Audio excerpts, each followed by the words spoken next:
I feel nauseous, believe me. Never had a lot of shit come easy. Had to work hard, struggle just to be me.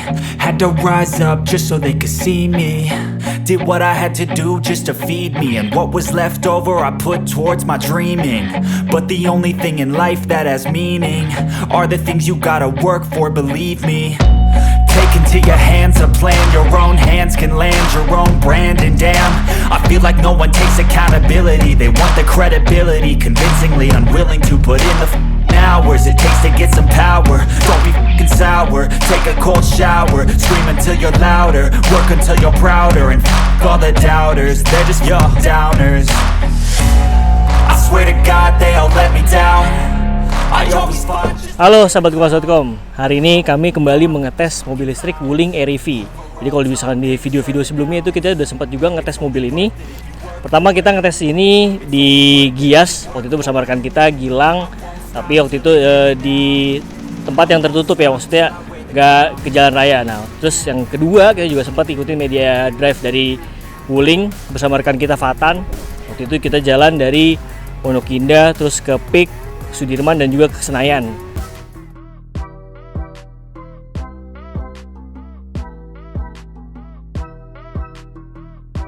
Halo sahabat Kompas.com, balik lagi sama saya Gilang. Dan kali ini saya ada di balik kemudinya Wuling Air-EV, yaitu mobil listrik pertamanya Wuling di Indonesia.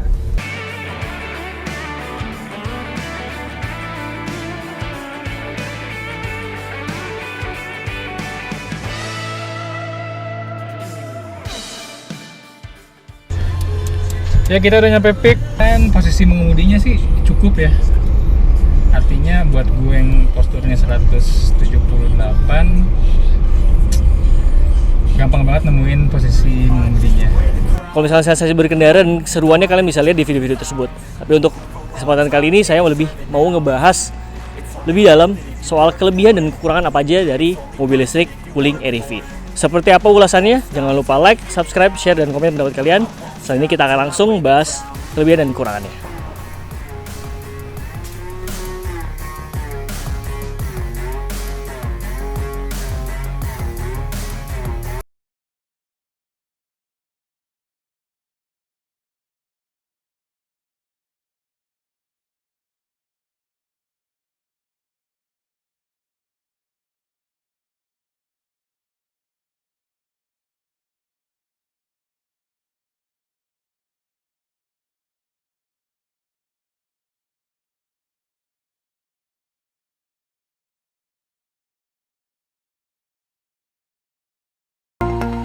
Nah, pertama kita bahas soal desainnya dulu. Desainnya memang eksentrik banget, kesannya juga futuristik, tapi ternyata nggak semua orang sepakat atau suka dengan desain dari Wuling Air-EV ini. Karena mungkin ya terlalu eksentrik, mungkin banyak juga orang yang masih suka dengan desain-desain mobil konvensional.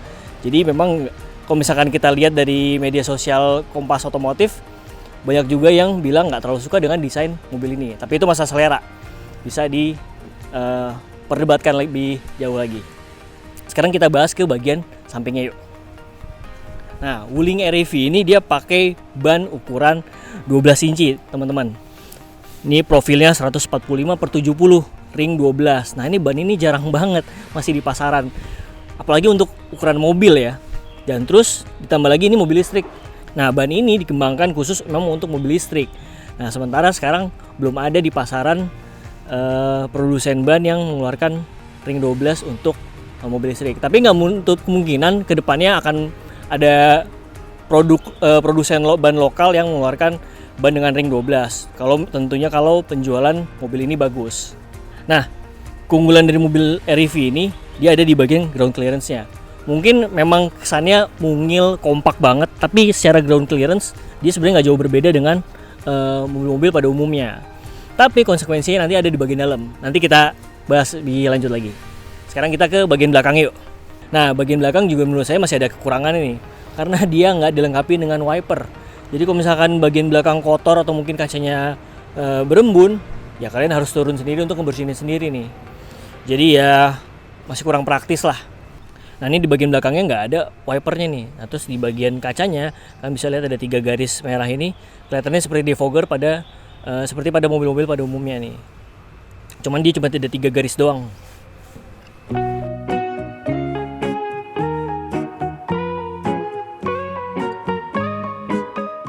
Nah sekarang kita udah di bagian dalam dari mobil listrik Wuling Air-EV teman-teman. Kalau misalkan dari segi desain interiornya saya suka, kelihatan lebih clean, lebih manis. Tapi ya ada beberapa kelebihan dan kekurangannya lagi nih. Untuk di bagian layar ini keren banget, emang udah full digital. Terus juga layarnya juga ukurannya besar banget. Terus juga keunggulannya adalah di bagian navigasi nih. Dia udah nggak perlu lagi kalian colokin HP, walaupun bisa juga pakai Google Maps, tapi di sini udah langsung punya navigasi sendiri. Tapi di bagian layar depan yang ada di depan pengemudi ini menurut saya kurang informatif, apalagi kalau misalkan buat kalian yang punya pengalaman dengan mobil listrik Hyundai Ioniq 5 ya.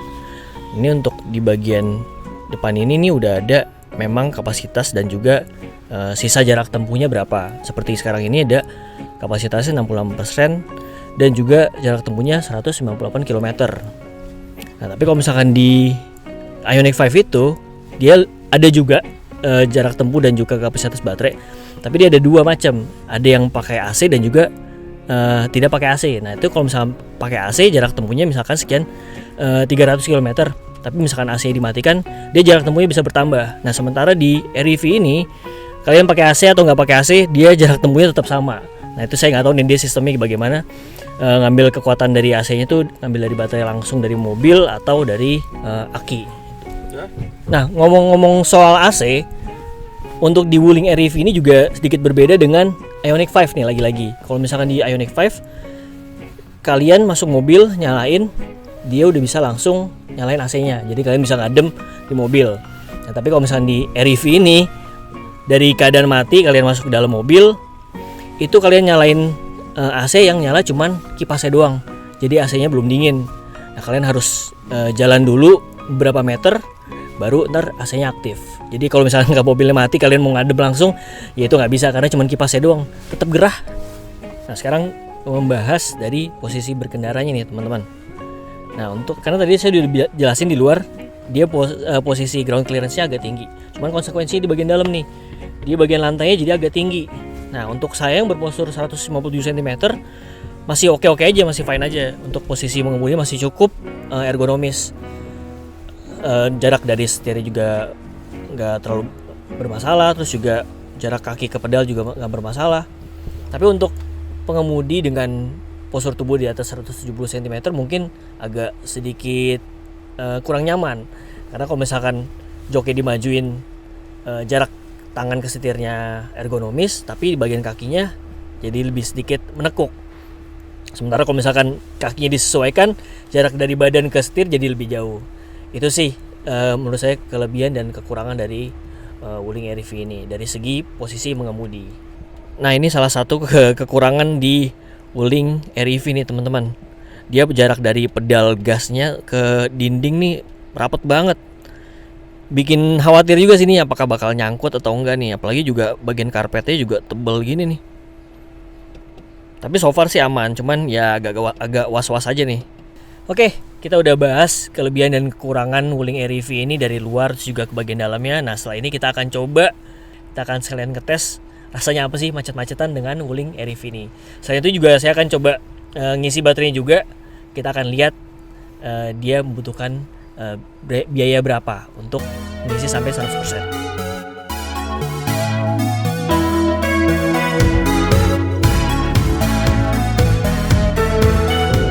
Dari segi berkendara menurut saya untuk keunggulan Wuling Air-EV ini ada di suspensinya teman-teman. Jadi suspensinya itu menurut saya bantingannya itu cukup empuk dengan mobil seukuran semungil ini, tapi kaki-kaki mampu meredam permukaan jalan dengan rata dengan baik, itu cukup menakjubkan sih buat saya. Tapi mungkin tetap ada konsekuensinya. Jadi kalau misalkan di jalan tol itu atau lagi high speed ya mobil ini tentunya akan limbung banget sih. Tapi kalau misalkan lagi normal speed atau mungkin low speed ya cukup juara sih menurut saya untuk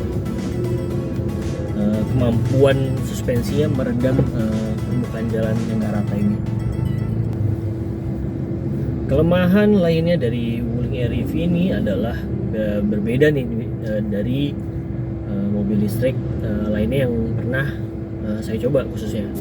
Jadi kalau misalkan di mobil listrik kayak di Hyundai, Ioniq 5 atau misalkan mobil listrik lainnya, dia itu kita nggak perlu tuh nginjak gas kalau misalkan lagi keadaan stop and go ya khususnya.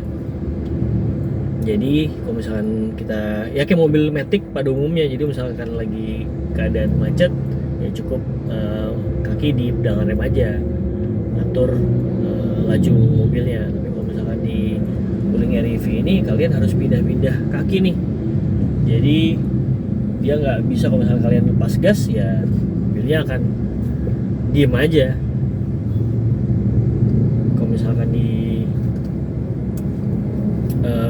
mobil listrik lainnya kan dia lebih apa ya, sama kayak di transmisi Matic. Jadi kalau misalkan kalian lepas gas ya dia mobilnya akan jalan terus walaupun dengan low speed, jadi kalian tinggal ngerem aja. Tapi kalau misalkan di Wuling Air-EV ini ya kalian sendiri nih yang harus ngatur gas sama remnya.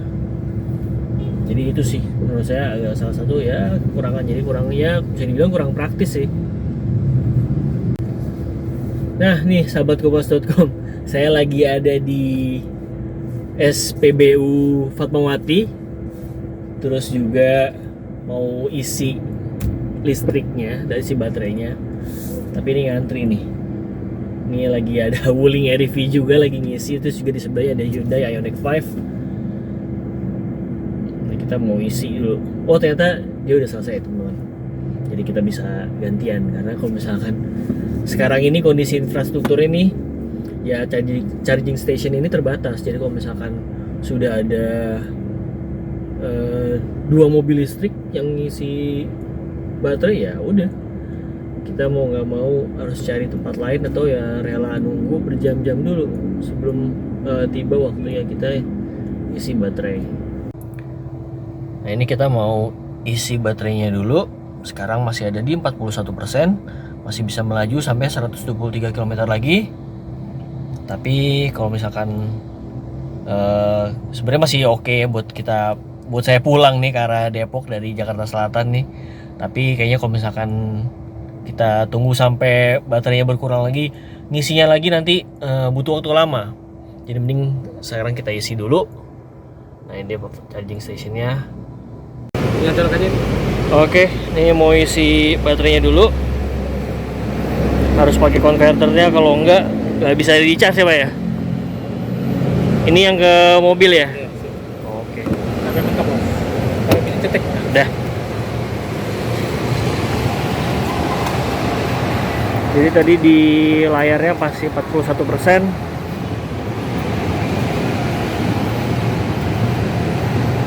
Butuh waktu berapa lama kira-kira ya sampai penuh?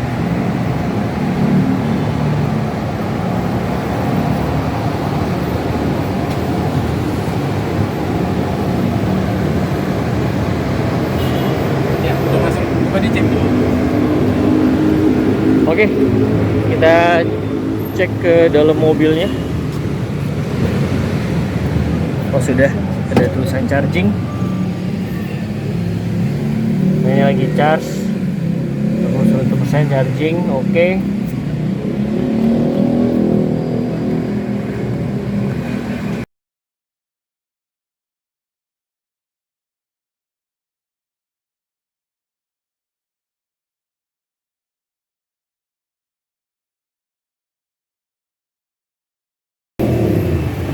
Nah ini kekurangan dari SPKLU di Pertamina ya.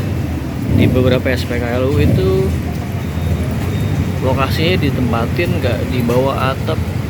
Nah jadi kalau misalkan pas lagi hujan kayak gini ya udah bingung kan.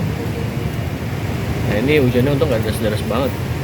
Nah coba kalau misalnya hujannya deras banget, serepot tuh untuk mencabut chargernya atau mungkin untuk masuk ke dalam mobil. Oke sahabat kompas.com, ini sudah berjam-jam saya nunggu di SPKLU Pertamina di Fatmawati. sekarang udah selesai nih, udah komplit ngecharge-nya. Kita lihat waktunya berapa. Tadi dari 41% untuk menuju 100% ternyata butuh waktu 2,5 jam. Dan daya yang dibutuhin nih segini nih, 18,27 kWh. Nah, nanti tinggal dikali 2.475 karena itu harga per kWh-nya nih untuk di SPKLU di Pertamina. Jadi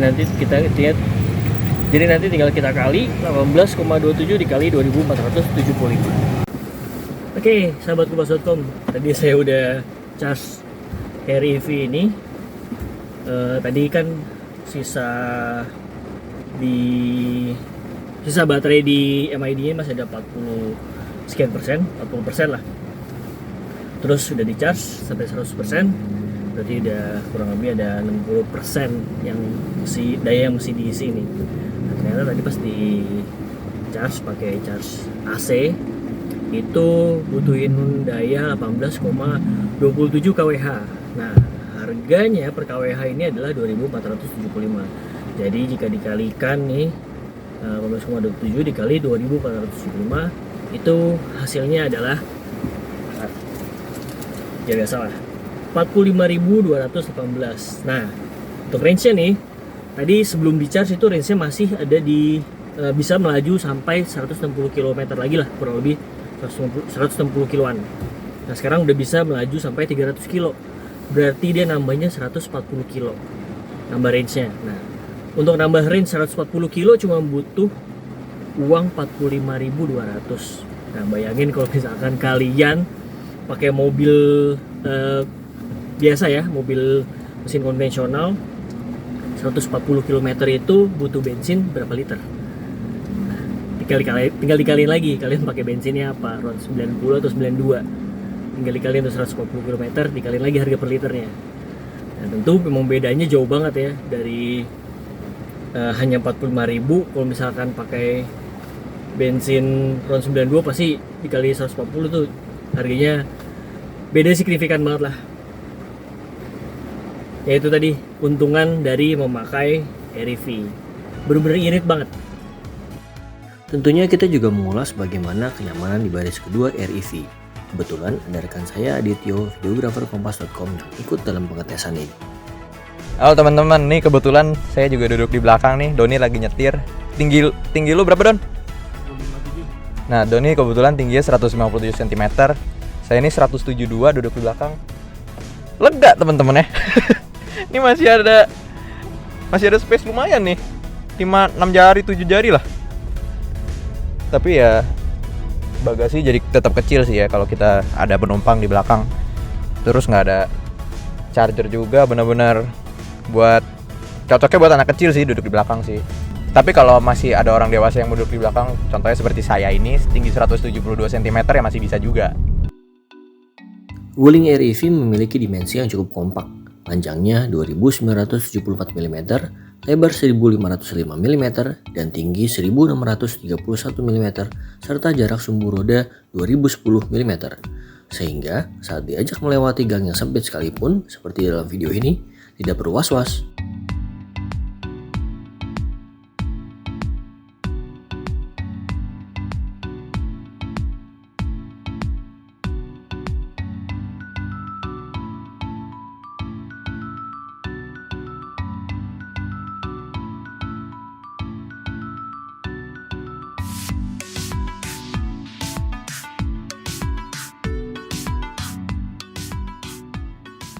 Oke sahabat Kompas.com, itu tadi ulasan kita tentang kelebihan dan kekurangan dari mobil listrik Wuling REV. Yang kita tes adalah yang varian paling tinggi, yang long range, dia bisa menempuh sampai 300 km. Jadi mobil ini menurut saya kelebihan dan kekurangannya cukup seimbang. Dengan harga 300 jutaan, worth it banget. Apalagi buat yang pengen punya mobil listrik. Tapi untuk mobil kedua dan mobil ketiga ya, khususnya untuk yang mobil pertama atau mobil satu-satunya, menurut saya kurang bijak untuk kalau kalian langsung ke mobil listrik Wuling REV ini. Tapi untuk yang untuk memiliki mobil kedua atau mobil ketiga ya ini pas banget nih buat berkendara harian di perkotaan sih, worth it lah. Oke, itu tadi ulasan kita dengan Wuling REV. Jangan lupa like, subscribe, share, dan komen pendapat kalian tentang mobil listrik Mungil satu ini. Sampai jumpa di video-video berikutnya.